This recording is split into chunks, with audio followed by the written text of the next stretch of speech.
రాష్ట్రం సంక్షోభంలో ఉన్న ఈ పరిస్థితుల్లో నిజంగా మేధావి వర్గం సమాజానికి మంచి చేద్దామన్న మనుషులు బయటకు వచ్చి ఈ రాష్ట్రం కోసం సమాజం కోసం పనిచేయకపోతే ఈ రేపు రాబోయే రోజుల్లో రాజకీయాలు ఈ రాష్ట్రం ఎటుపోతాయో కూడా అర్థం కాని పరిస్థితుల్లో ఉన్నాం. మన అందరి అదృష్టం కొద్దీ కాపులు బలిజులు బడుగు బలహీన వర్గాల అదృష్టం కొద్దీ ఈరోజు ఒక మంచి విలువలు కలిగిన వ్యక్తి, నిస్వార్థంతో కూడుకున్న వ్యక్తి, సమాజానికి ఏదో మేలు చేద్దామన్న వ్యక్తి ఆయన పవన్ కళ్యాణ్ గారు రాజకీయాల్లో బయటకు వచ్చి మనందరి కోసం పనిచేస్తున్నారు. ఆయనకు అద్భుతమైన స్టార్డమ్ ఉంది, కోట్లు సంపాదించుకునే అవకాశాలు ఉన్నాయి. అవన్నీ కూడా మంచి లగ్జరీ లైఫ్ ఉంది, ప్రశాంతమైన జీవితం, హ్యాపీగా బతకచ్చు అతను.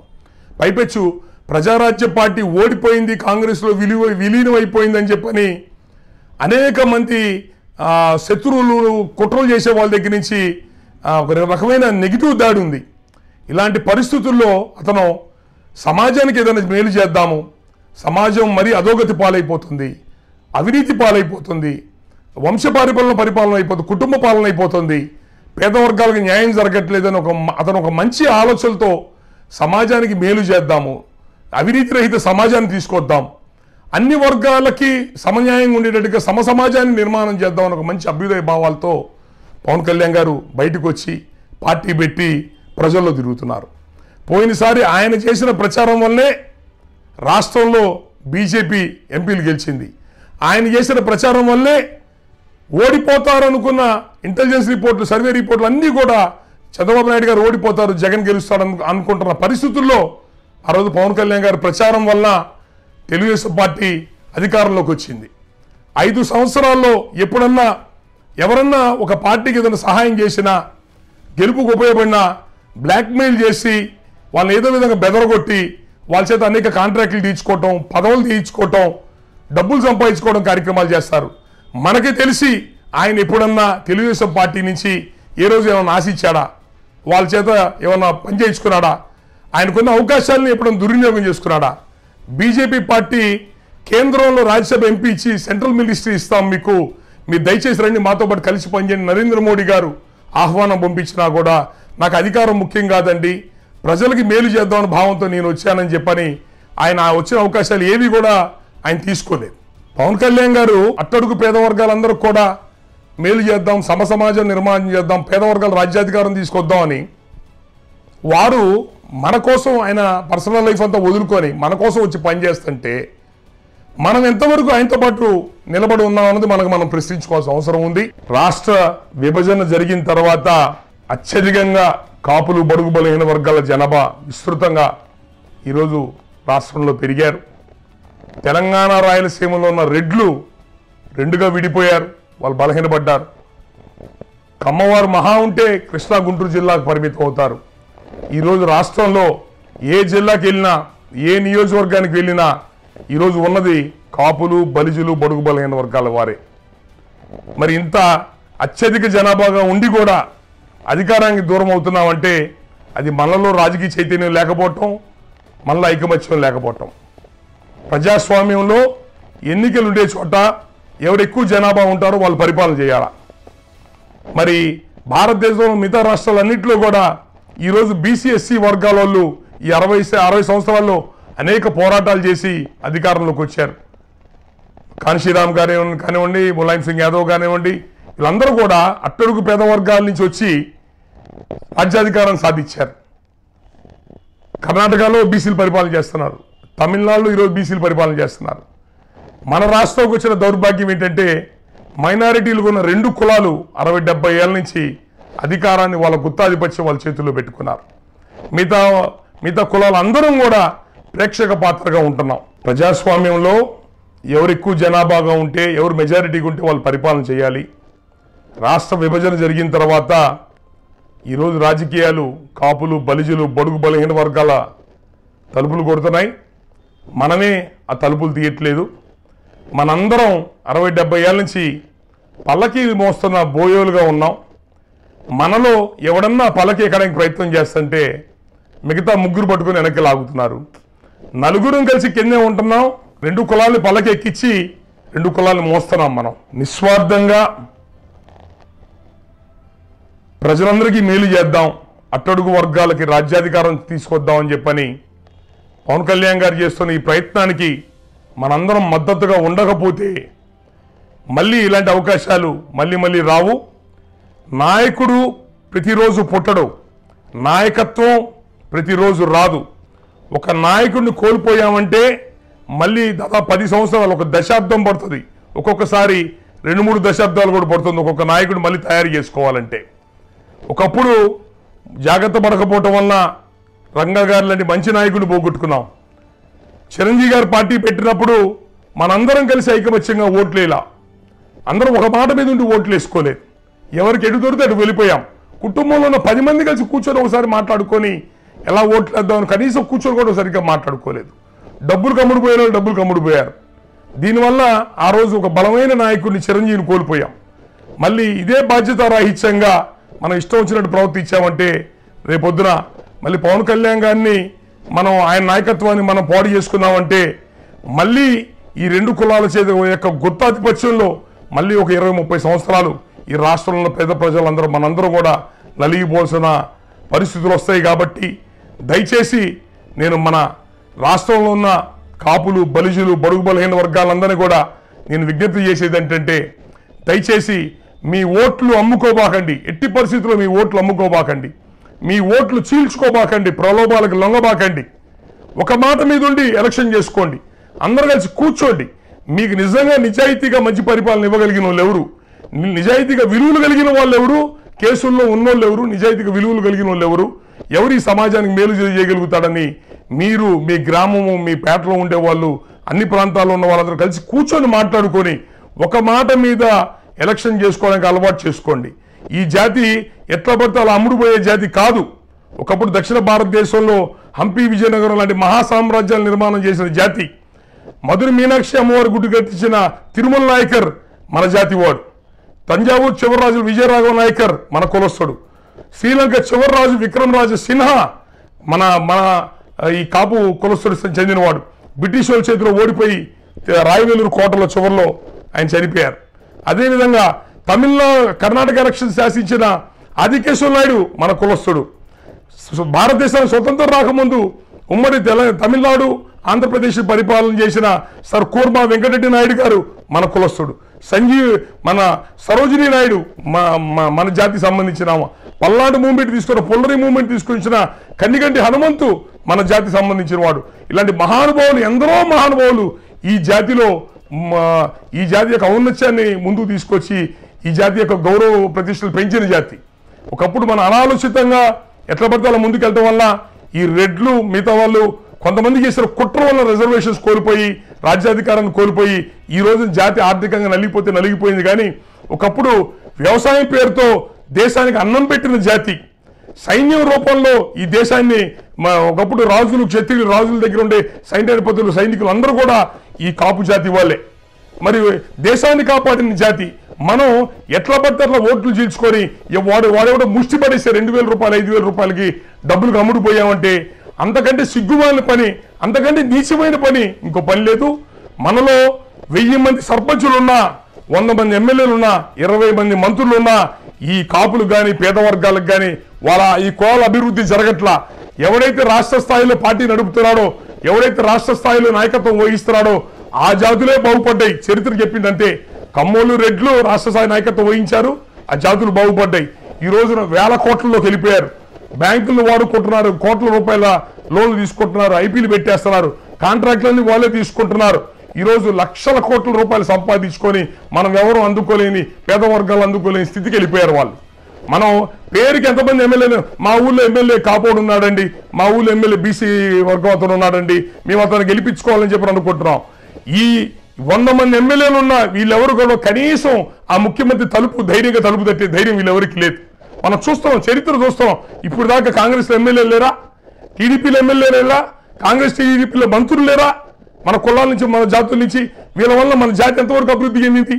మన కనీసం గతంలో అనుభవించిన రిజర్వేషన్స్ తిరిగి పొందాం ప్రయత్నం చేశాం. ఈ మంత్రులు కానీ ఎమ్మెల్యేలు గారు ప్రయత్నం చేసి తిరిగి తేగలిగారా మన జాతి కోసం?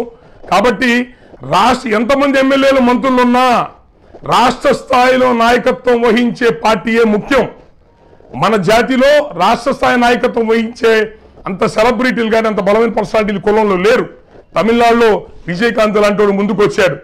మొన్న ఈ మధ్య చిరంజీవి గారు పార్టీ పెడితే దగ్గరుండి అందరూ కలిసి అప్పుడే ప్రాణం పోసుకున్న బిడ్డను గొంతు కోసి ఇంటికి పంపించేదాకా నిద్రపోలేదు. మళ్ళీ ఈ రోజున అన్నిటికీ తెగించి అన్ని కష్టాలు బాధలు ఓర్చుకోవడానికి సిద్ధపడి ఈరోజు పవన్ కళ్యాణ్ గారు మన కోసం, ఆయనకైతే అన్నీ ఉన్నాయి, స్టార్టమ్ అన్నీ ఉన్నాయి, అందరికీ తెలుసు, అందరూ ఒప్పుకుంటున్నారు. అవన్నీ కూడా పక్కన పెట్టి మనందరి కోసం, మన పిల్లల యొక్క భవిష్యత్తు కోసం అతను ఈరోజు బయటకు వచ్చి సమాజంలో పనిచేస్తున్నాడు. అలాంటి ఒక మంచి నాయకుడిని మనం కాపాడుకోలేకపోతే, అంటే ఇందాకే చెప్పా నాయకుడు మళ్ళీ మళ్ళీ పుట్టడు అని, అలాంటి నాయకుడు ఒక పేద వర్గాల నుంచి మన జాతి నుంచి అలాంటి నాయకుడు వచ్చినప్పుడు వాడిని కాపాడుకోకుండా అనవసరమైన మాటలు మాట్లాడుతూ వాడిని పాడు చేసుకొని వాడిని నష్టపరిచామంటే మనకంటే జాతికి ద్రోహం చేసే దుర్మార్గుడు ఇంకోడు ఉండడు. దయచేసి ఈ మంచి అవకాశాన్ని సద్వినియోగం చేసుకోండి. ఎలక్షన్స్ అతి దగ్గరలో ఉన్నాం. కులస్తులు ఉన్నారు కూడా, కాపు కులస్తులు దయచేసి మిగతా కులాలందరినీ దగ్గర తీసుకోండి. మనొకరు భారతదేశంలో ఎక్కడా లేనంత జాతి ఈ రోజున 20% పైన జనాభా ఈ కాపు జాతి ఉంది. అంటే ఈ రోజున ఎవడు ఎమ్మెల్యే గెలవాలన్నా, రాష్ట్రంలో ఎవడు ముఖ్యమంత్రి అవ్వాలన్నా ఈ జాతి తీసుకునే నిర్ణయాలతో జరుగుతాయి. ఎవరైనా ఎక్కించచ్చు, ఎవరైనా దించచ్చు. రూపాయలో పావలా భారతదేశ చరిత్రలో ఏ రాష్ట్రంలో ఏ కులం ఇంత జనాభా ఉండరు. 140 బీసీ కులాలను కలిపితే దాదాపు 40% పైన, 50-60 ఎస్సీ ఉపకులాలను కలిపితే 16-17%. కేవలం ఈ తెలగా బలిచే కాపు యొక్క కులమే 20% పైన జనాభా. మరి ఇంత జనాభాతో అంటే మన దగ్గర రాజకీయ వనరులు లేవు, మన దగ్గర డబ్బు లేదు, వ్యాపారాలు లేవు, రాజకీయ రకమైన బలాలు లేవు, వేరే రకమైన ఏ రకాల బలాలు లేవు. మంచొచ్చాడో మన దగ్గర ఉంది జనబలం, ఓటు బలం. ఈ జనబలాన్ని, ఓటు బలాన్ని రాజకీయాలు చేయడానికే పనికొస్తాయి. దయచేసి ఎలక్షన్స్ 20 రోజుల్లో ఎలక్షన్స్ జరగబోతున్నాయి, దాన్ని రాజకీయంగా వాడుకోండి. అందరూ ఒక మాట మీద ఉండండి. బడుగు బలహీన వర్గాలు వాళ్ళ పేరుకే మాకు బడుగు బలహీన వర్గాలు రాజ్యాధికారం అంటారు. వాళ్ళ శక్తి సరిపోదు. వాళ్ళందరికీ పెద్దన్న పాత్రలో మనం ముందుకు వచ్చి ఆ చిన్న కులాలు ఏవైతే ఉన్నాయో ఒక విధంగా చెప్పాలంటే వాళ్ళందరితో ప్రేమగా ఉండేది, వాళ్ళ ఇళ్లలోకి వెళ్ళి కూర్చొని మన ఇళ్లలో తీసుకొచ్చి అన్నం పెట్టి వాళ్ళతో ప్రేమగా ఉండేది ఈ కాపు జాతే. ఆ బడుగు బలహీన వర్గాల్ని మనం దగ్గరుండి మనతో పాటు కలుపుకొని వాళ్ళను ముందు పెట్టి రాజ్యాధికారం అవసరమైతే మనకి కాపులకి బలిజలకు రాజ్యాధికారం వద్దు, మనం తీసుకోవద్దు. బీసీ ఎస్సీ వర్గాల నుంచి వాళ్ళని రాజ్యాధికారం వైపు తీసుకెళ్లి వాళ్ళని మంత్రుల్ని ముఖ్యమంత్రి స్థాయిలో తీసుకెళ్లి కూర్చోబెట్టడానికి మనం కాపు కులస్తులతో వాళ్ళని మన భుజాన్ని ఎక్కించుకొని వాళ్ళ ముందు తీసుకెళ్లి రాజ్యాధికారం వైపు తీసుకెళ్తాం. పవన్ కళ్యాణ్ గారు ముఖ్యమంత్రి అవ్వాలనో ఇంకేదో సాధించుకోవాలని చెప్పి ఆయన బయటికి రాలా. ఆయనకి ఏ పదవుల మీద వ్యామోహం లేదు. అవసరమైతే రేపొద్దున ఎలక్షన్లో గెలిచిన తర్వాత అవసరమైతే బీసీఎస్సీ వర్గాల నుంచి ఒక వ్యక్తిని ముఖ్యమంత్రిని చేయడానికి కూడా ఎనకడు గైడ్ ఆయన. కాబట్టి అలాంటి ఒక మంచి నాయకుడిని, అలాంటి విలువలు కలిగిన ఒకటి నిస్వార్థ కలిగిన నాయకుడు మళ్ళీ దొరకడం.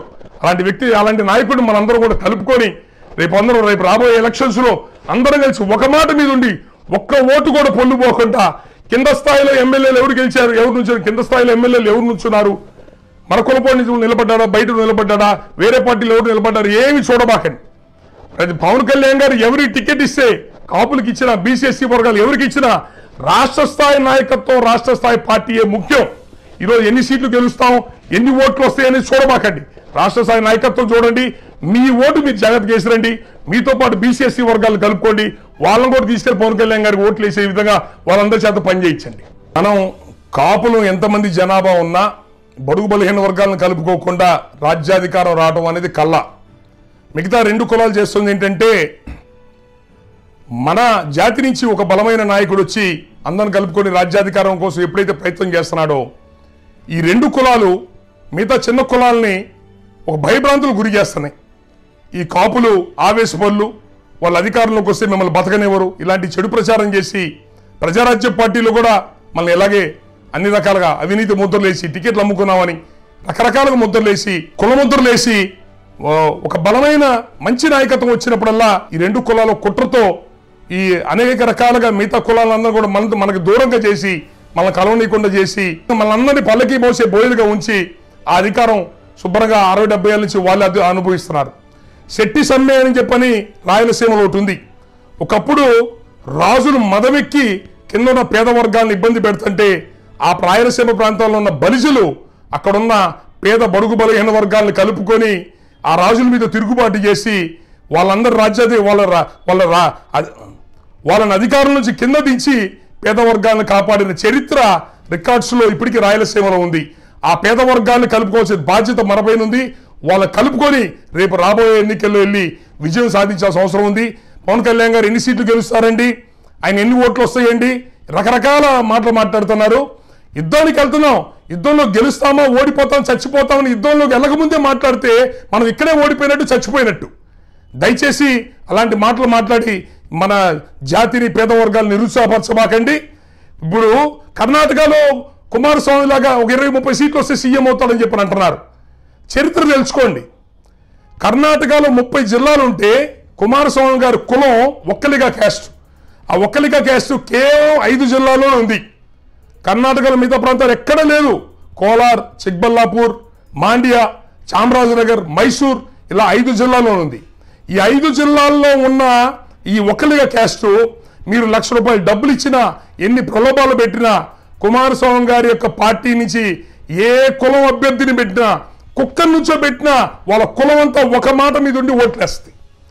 ఆ విధంగా వేయటం వల్ల కేవలం 5 జిల్లాల్లో ఉన్న ఆ కులం ఈ రోజున జేడీఎస్ పార్టీతో వాళ్ళ తండ్రి దేవగౌడ ప్రధానమంత్రి అయ్యాడు, కొడుకు రెండోసారి ముఖ్యమంత్రి అయ్యాడు. అంటే ఎలక్షన్స్లో ఓట్లేసే విధానం వాళ్ళని చూసి నేర్చుకోవాలా. మరి రాష్ట్రంలో 13 జిల్లాల్లో అన్ని జిల్లాల్లో ఉన్నాం కాపులం. ఒక్కలిగా కేస్తో మనం ఉన్నామా? గెలుపైన ఓటమైన చావైనా రేవైనా మనోడు ఒకడు వచ్చాడరా, పార్టీ పెట్టాడరా, మనందరం కలిసి పేద వర్గాలు కలుపుకొని ఓడిపోయినా గెలిచిన మనోడికే ఓటేయాలన్న ఆలోచనతో మన కులపోళ్ళు ఉన్నారా? లేరు. మీరు దయచేసి అలాంటి వాళ్ళని చూసి నేర్చుకొని ఏ విధంగా జాతిలో ఒక బలమైన నాయకుడు వచ్చినప్పుడు ఎలా కాపాడుకోవాలో నేర్చుకోండి. 1,00,000 మంది సైనికులు తలలు తెగచ్చు కానీ ఒక నాయకుడు తల తెగకూడదు. ఈ సామెత ఎందుకు చెప్పారు తెలుసా? సైనికులు ఎక్కడైనా పుడతారు, నాయకులు పుట్టరు. నాయకుడు పుట్టాలంటే దశాబ్దాలు పడుతుంది. అలాంటి నాయకుడు మన అదృష్టం కొచ్చి మంచి వ్యక్తి మనందరికి మేలు చేద్దామని బయటకు వచ్చాడు. అతన్ని కాపాడుకోలేకపోతే, అతన్ని మనం రక్షించుకోలేకపోతే మనకంటే దుర్మార్గులు కానీ, మనకంటే అవివేకులు కానీ, మనకంటే రాజకీయ చైతన్యం లేని వాళ్ళు కానీ, ఈ సమాజానికి జాతికి ద్రోహం చేసే వ్యక్తులు కానీ ఇంకొకరు ఉండరు. దయచేసి 1కి 10 సార్లు చెప్తున్నాను, అర్థం చేసుకోండి. అందరూ కలిసి ఒక మాట మీద ఉండండి. 60-70 ఏళ్ళ నుంచి కోల్పోయిన రాజ్యాధికారాన్ని తిరిగి బడుగు బలహీన వర్గాలను కలుపుకొని ఆ రాజ్యాధికారాన్ని సాధించడానికి పవన్ కళ్యాణ్ గారి ద్వారా వచ్చిన మంచి అవకాశాన్ని సద్వినియోగం చేసుకొని రాజ్యాధికారం దిశగా మనందరం అడుగులు వేసి ఇన్నాళ్ళ నుంచి మనం కోల్పోయిన అనేక వనరులు ఏవైతే ఉన్నాయో రేపు భవిష్యత్తులో మనము బడుగు బలహీన వర్గాలందరూ కూడా సాధించుకునే విధంగా మనందరం కలిసి పనిచేసుకోవాల్సిందిగా మిమ్మల్ని విజ్ఞప్తి చేసుకుంటూ, ఈ రోజున ఈ 2 పార్టీలకి ఒక్కొక్కళ్ళ చేతుల్లో అధికారం అనుభవించి ఉన్నారు. వేల కోట్ల రూపాయల డబ్బుతో మదించి ఈ ఎలక్షన్స్కి విచ్చలవిడిగా ఖర్చు పెట్టుకుంటూ ముందుకు పోతున్నారు. పవన్ కళ్యాణ్ గారి దగ్గర డబ్బులు లేవు. ఈ మధ్య మంగళగిరి దగ్గర ఆయన స్థలం కొని ఆఫీస్ కడుతున్నాడు. నేను స్వయంగా అడిగాను ఆయన్ని, సార్ ఈ స్థలం ఎట్లా కొన్నారు, ఏం చేశారంటే, రేపు రాజకీయాల్లోకి వస్తే పరిస్థితులు ఎటుపోయేట్టు వస్తాయి అని చెప్పని ఒక ఆందోళనతో నా పిల్లల పేరున నేను బ్యాంకులో డిపాజిట్లు చేశాను, ఆ డబ్బులు తీసుకొచ్చి ఈ స్థలం కొన్నా అని చెప్పని అన్నాడు. సహజంగా రాజకీయాల్లో ఎవడన్నా సొంత డబ్బులు ఖర్చు పెడతాడా? ఆయన ఎవరిని ₹1 అడగకుండా తన ఇంట్లో డబ్బులు, తన పిల్లల డబ్బులు తీసుకొచ్చి పార్టీ ఆఫీస్ కోసం ఖర్చు పెట్టాడు. అంటే తన జీవితాన్ని, తన కెరీర్ని, తన సంబంధించిన సమస్త వనరుల్ని ఈ సమాజానికి అంకితం చేద్దాం, సమాజానికి ఉపయోగిద్దాం. భగవంతుడు మనకి ఒక సెలబ్రిటీగా గొప్పవాడిగా పెంచి పెద్దవాడిని చేశాడు. ఈ గొప్పతనాన్ని మనకు వచ్చిన అవకాశాన్ని అంతా కూడా ప్రజలకు ఉపయోగిద్దామని ఆయన ఎంతో కష్టపడుతున్నాడు. వాస్తవానికి ఈరోజు ఆయన చుట్టూతో ఉన్న జనం ఎవరు కూడా డబ్బున్న వాళ్ళు కాదు. నిజంగా ఆయనకు అన్ని విధాలా అండగా నిలబడగలిగే శక్తి ఉన్న మనుషులు కూడా కాదు. అయినా ఆయన పోరాడుతున్నాడు. ఆయనకి ప్రజలందరం కలిసి మనం అందరం అండగా ఉండాలా. మనందరం కలిసి సమిష్టిగా పనిచేసి రేపు రాబోయే ఎన్నికల్లో ఆయన్ని ఒక అవినీతి రహితమైన సమాజం కోసం, సమాజం కోసం, బడుగు బలహీన వర్గాలకు రాజ్యాధికారంతో కూడుకున్న మంచి సమాజం కోసం, పేద వర్గాలకి మంచి ఫలితాలను తీర్చగలిగిన మంచి సమాజం కోసం, మంచి వ్యవస్థ కోసం, మంచి ప్రభుత్వం కోసం మనందరం కలిసి పవన్ కళ్యాణ్ గారికి అండగా ఉండి ఆయన్ని ముందుకు నడిపించవలసిందిగా మిమ్మల్ని అందరినీ కూడా కోరుకుంటూ సెలవు తీసుకుంటాం.